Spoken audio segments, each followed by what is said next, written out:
I'm with Scott Griffin with Freestone, based in southern Puget Sound, home builder here in this market. Scott, tell us what issues you see that are giving you room for optimism in this market and are allowing you to take market share wherever this market goes. Optimism in the market. Houses are selling. Optimism is, for us, is we have lots of lots under control, and the lot inventory in the Tri-County area are running out. So on the next round, the people that want lots down the road are going to have to develop them, and they're going to cost a lot more money, and so we're going to have a competitive advantage. Mm-hmm. That's the optimism that we see. As far as are things going to get better? I don't think they are. I think they're going to stay about where they are for the next 5-10 years. It's interesting you say that. How do you reconcile then the big publics coming here? Is there enough business to sustain them? And you know, the rumors are out there on the street that one, maybe two other nationals are snooping around yet again. How do you read that? I'm talking to those guys, and no, the market isn't that deep, and I think that this market is a boutique market, and I think that the publics that aren't here, you know, that 30-year-old analyst that's sitting at Morgan or Goldman is telling their builders that they need to get out here, they need to be in Washington, D.C., they need to be out in the Seattle market. The Seattle market's considered a good market, but it's a boutique market, and it's not deep. It's more for, you know, the cocktail conversation, I think, between all those CEOs.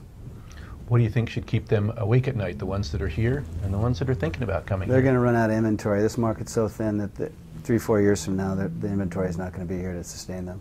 Will they go vertical then? Will they recycle dirt? Well, they'll have to go horizontal if they want to stay. It's, in my opinion, I think in 5 years, half of these publics will be gone. Interesting. Mm-hmm. Okay. Tell us about your relationship with the Cameron Group. What impact do they have on your business, as well as the overall business in all of Puget Sound? I've done a couple of deals with the Cameron Group. I think the thing that they bring to the table is they're honest, and they represent both sides fairly. And because of that, they have developed relationships with the sellers, whether it's the private folks or the banks. And you know, the banks haven't been so easy to deal with over the last few years, and somehow they have managed to develop a relationship with them to be able to work with them and match the correct pricing in the market with, you know, the sellers. And what the Cameron Group does is matches, you know, the right seller with the right buyer. How were they able to convince the lenders to unlock those assets and stop well, the old extend and pretend, you know, stop Yeah, hiding? the lender's going to do it anyway. They're forced to do it, but, you know, there's a million realtors out there, and so the Cameron Group's grabbing, you know, the lion's share of it. How they do it, I'm not sure, because I've worked with those banks, and it's pretty frustrating sometimes. So they've somehow developed a talent to be able to, and a relationship with these banks to be able to get their confidence and their trust and allow them to market their property. Got it. Yeah.